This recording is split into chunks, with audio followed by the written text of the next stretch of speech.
Mulching de alta performance, a cobertura de cobre e o escudo térmico. Olhe para o seu jardim ao meio-dia e sinta o calor que emana da terra nua.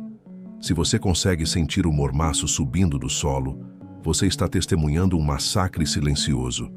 Em 2026, o sol deixou de ser apenas uma fonte de vida para se tornar um laser de esterilização. E você, por negligência, ou por seguir a estética limpa e estéril dos jardins suburbanos, deixou a sua terra desprotegida, como uma ferida aberta sob o sal. Eles te ensinaram que um canteiro bonito é um canteiro limpo, com a terra preta aparecendo, varrida, organizada. Mas na nossa resistência técnica, terra nua é sinônimo de morte biológica. É o colapso de um ecossistema que levou milênios para aprender a se autorregular. Quando os raios ultravioleta atingem o solo diretamente, a temperatura sobe além dos 45 graus em poucos minutos. E o que acontece sob a superfície é um cenário de guerra. O micélio que você capturou com tanto esforço nas florestas anciãs entra em colapso. As hifas delicadas fervem. A água que você subiu pelo pavio evapora antes mesmo de tocar a ponta da raiz. E os micro-organismos, as bactérias fixadoras de nitrogênio, os protozoários, os engenheiros do seu solo, eles simplesmente cozinham vivos. Você está cultivando sobre um cemitério biológico e se pergunta por que suas plantas parecem sempre cansadas, sempre à beira da falência. Eles esconderam de você que a floresta nunca mostra a sua pele. A natureza é pudica, ela é protegida, ela está sempre vestida com camadas e mais camadas de detritos orgânicos. Uma armadura complexa que chamamos de mulching de alta performance. Mas hoje, neste manual de sobrevivência, nós vamos elevar esse conceito a um nível de engenharia que a indústria química e os vendedores de fertilizantes desconhecem. Vamos aprender a fabricar a cobertura de cobre. Não se trata apenas de jogar palha seca no chão. Isso é o que os amadores fazem. Trata-se de criar um escudo de inércia térmica e um catalisador de transmissão mineral. Um sistema passivo e eterno que mantém o solo 20 graus abaixo da temperatura ambiente e, simultaneamente, utiliza metais traço para blindar as suas plantas contra fungos patógenos, contra o ataque de pragas oportunistas e contra a desidratação celular. Se você está pronto para parar de lutar contra o sol e começar a usá-lo como o motor da sua mineralização profunda, se você deseja que seu jardim prospere enquanto o mundo ao redor desidrata, inscreva-se agora. Faça parte desta vanguarda de autossuficiência. O manual da blindagem de superfície está aberto e a sua alforria contra o calor começa agora. Para dominar a temperatura da sua terra, você deve primeiro entender a inércia térmica. Na física profunda do solo, a terra funciona como um acumulador de energia. Se o solo está exposto, ele absorve radiação durante 10 horas seguidas. Ele armazena esse calor nas camadas de argila e silt e, quando a noite chega, ele irradia esse calor de volta para a atmosfera, secando as raízes no momento em que elas deveriam estar descansando. Este ciclo de calor perpétuo impede o sono metabólico da planta. A planta gasta toda a sua energia tentando bombear água para resfriar suas folhas, em vez de focar na produção de açúcares, de resinas e de frutos densos. O que chamamos de escudo de superfície funciona como um isolante de dupla face de alta performance. Por cima, na camada externa, ele reflete o excesso de radiação infravermelha, agindo como um espelho biológico. Por baixo, na interface entre a cobertura e a terra, ele retém o que os antigos mestres chamavam de sopro da terra, o ponto de orvalho. Imagine o que acontece nas madrugadas. Enquanto o ar externo está seco e hostil, bilhões de microgotículas de água condensam sob a proteção da nossa armadura orgânica. Criamos uma chuva interna que nunca para. Mesmo no meio de um deserto, um solo devidamente blindado fabrica a sua própria umidade. Ele recicla a respiração da terra e a devolve para as raízes em forma de destilado puro. Isso é engenharia climática passiva. Mas Há um segredo de 1800 que a agronomia moderna, em sua arrogância tecnocrática, esqueceu de mencionar: a geometria dos metais traço. Na nossa resistência, não usamos apenas carbono, nós usamos condução. Quando adicionamos partículas de cobre e rochas basálticas moídas entre as camadas de palha, nós criamos um campo de eletrocultura passiva. O cobre, em contato com a umidade ácida e constante do mulching, libera íons, que são fungicidas naturais. Ele cria uma barreira elétrica invisível que impede que lesmas e caracóis toquem o seu caule, pois a diferença de potencial elétrico queima o rastro desses moluscos. Mas, mais importante que isso, o cobre atua como um condutor para que a energia estática da atmosfera, a carga iônica do céu, seja aterrada no solo. Isso alimenta o micélio com microvoltagens que aceleram a decomposição da matéria orgânica em 300%. Isso, meus amigos, é a combustão fria em sua forma mais potente. É transformar o tempo em fertilidade. Aproxime-se da bancada de trabalho e observe com o rigor de um boticário os materiais que compõem a nossa armadura. A autoridade técnica exige que você selecione suas camadas não pela estética, mas pela densidade de lignina e pela capacidade de condutividade. O primeiro pilar da nossa construção é a camada de sacrifício. Você precisará de matéria orgânica pesada, rica em carbono complexo, troncos em decomposição inicial, cascas de pinos ou restos de poda de árvores de madeira dura. Este material não está ali para alimentar o solo imediatamente. Ele é a sua estrutura de sombra permanente. Evite, a todo custo, o uso de grama recém-cortada na camada superior. A grama verde fermenta rápido demais. Ela cria um calor interno que cozinha a biologia e atrai patógenos que adoram ambientes anaeróbicos. Busque o que é seco, o que é marrom, o que é estável sob o vento e a chuva. A camada de sacrifício deve ser capaz de resistir a 1 ano de intempéries antes de se tornar terra. O segundo pilar é o núcleo de cobre e mineral. Aqui reside o segredo da resistência absoluta. Você deve buscar sobras de fios de cobre. Certifique-se de remover todo o isolamento plástico. Ou pó de cobre de fundição rústica. Misture isso com pó de rocha basáltica ou farinha de granito. Estes minerais são paramagnéticos. Eles organizam a estrutura molecular do solo.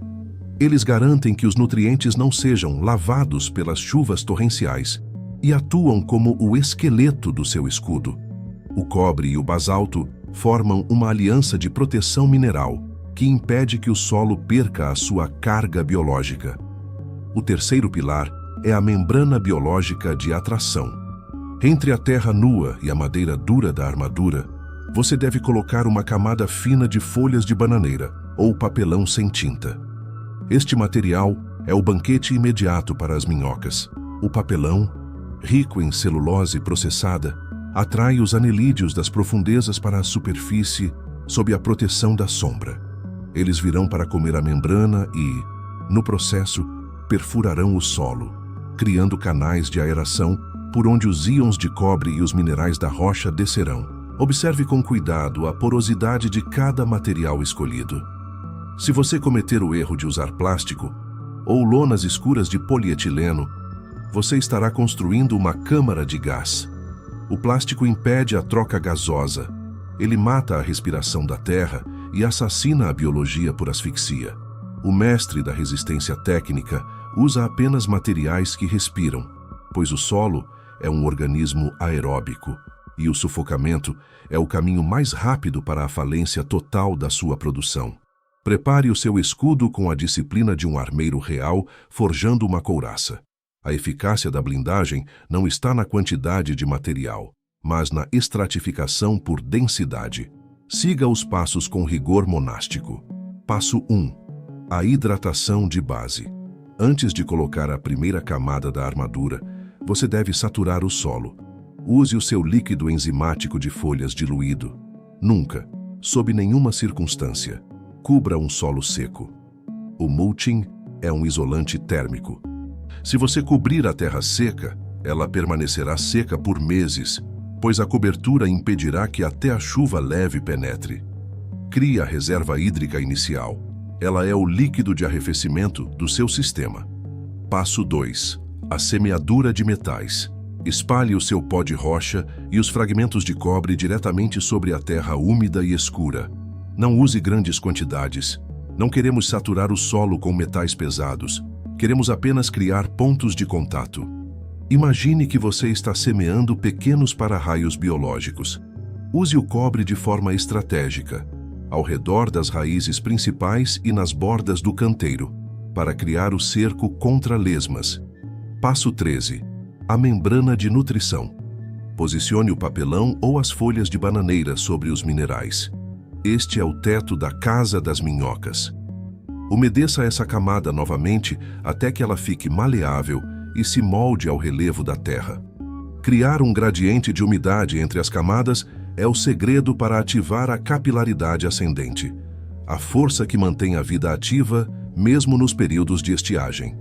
Passo 4. A armadura de lignina. Cubra tudo com 10 a 15 centímetros de madeira picada, palha grossa ou cascas secas.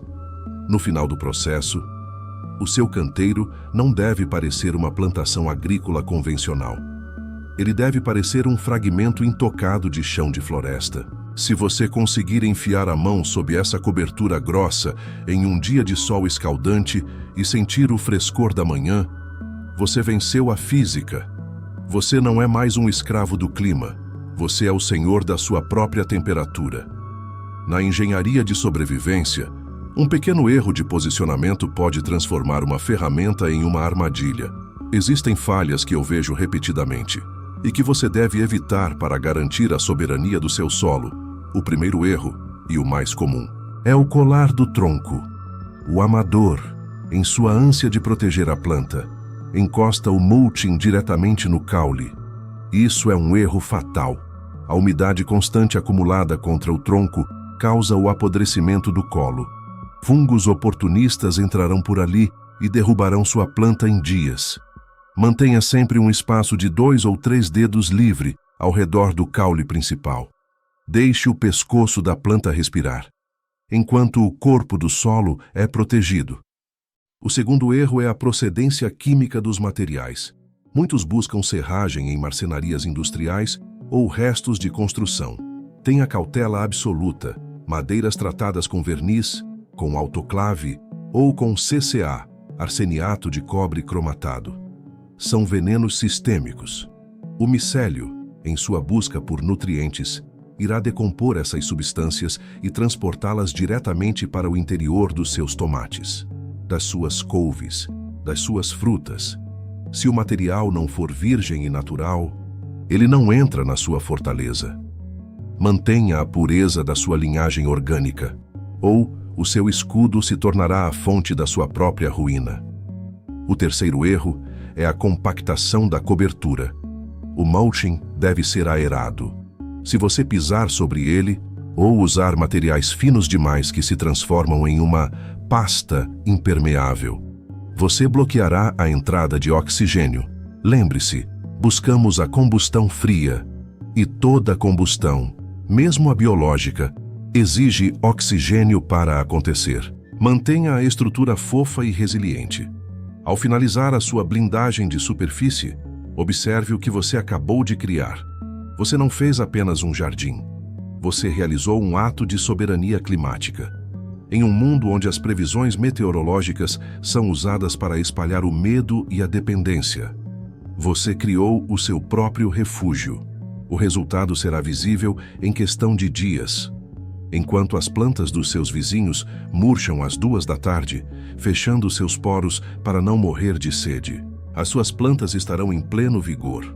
Suas folhas estarão expandidas, capturando cada fóton de luz, porque elas sabem que, lá embaixo, nas raízes, a temperatura está perfeita, a água está disponível e o micélio está trabalhando. A inércia térmica garantida pelo escudo de cobre permite que a planta foque 100% da sua energia na produção de fitonutrientes. Isso significa que o fruto que você colherá terá uma densidade mineral que a agricultura de supermercado jamais poderá replicar. você sentirá o peso, o aroma e a força de uma nutrição que foi forjada no frescor da terra blindada. Além disso, você notará um fenômeno fascinante: o desaparecimento das ervas indesejadas. A maioria das daninhas depende de um gatilho de luz e de flutuação térmica para germinar. Ao estabilizar a temperatura e bloquear a luz direta sobre a terra, você desativa o relógio biológico dessas plantas. Você não precisa de enxadas. Você não precisa de venenos. Você usa a física da sombra para manter o seu domínio. Esta é a conclusão da nossa tríade fundamental de resistência. Nós dominamos a água capilar. Nós despertamos o solo infinito com o micélio. E agora, nós selamos o sistema com o escudo térmico de cobre. Você agora possui um organismo vivo sob o seu comando. Um sistema que se auto-hidrata, se auto-alimenta e se auto-protege. Mas a jornada pela autossuficiência absoluta em 2026 exige um último elo de soberania. De nada adianta ter o solo mais rico e protegido do planeta, se a semente que você coloca nele for uma semente escrava, uma semente projetada em laboratório para não se reproduzir ou para depender de químicos externos. A semente é o chip de informação da vida, e nós precisamos retomar o controle dessa tecnologia.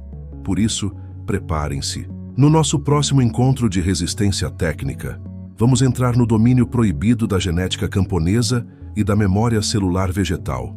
Mantenha o seu mulching espesso, como a pele da própria terra. Mantenha o seu cobre em contato com a vida e mantenha o seu espírito focado na independência total de qualquer sistema centralizado. A resistência técnica é silenciosa. Ela não grita, mas ela é o único motor que move a engrenagem da verdadeira liberdade. Até o próximo capítulo da nossa alforria. Mantenham-se firmes, mantenham-se sob a sombra da técnica e mantenham-se soberanos.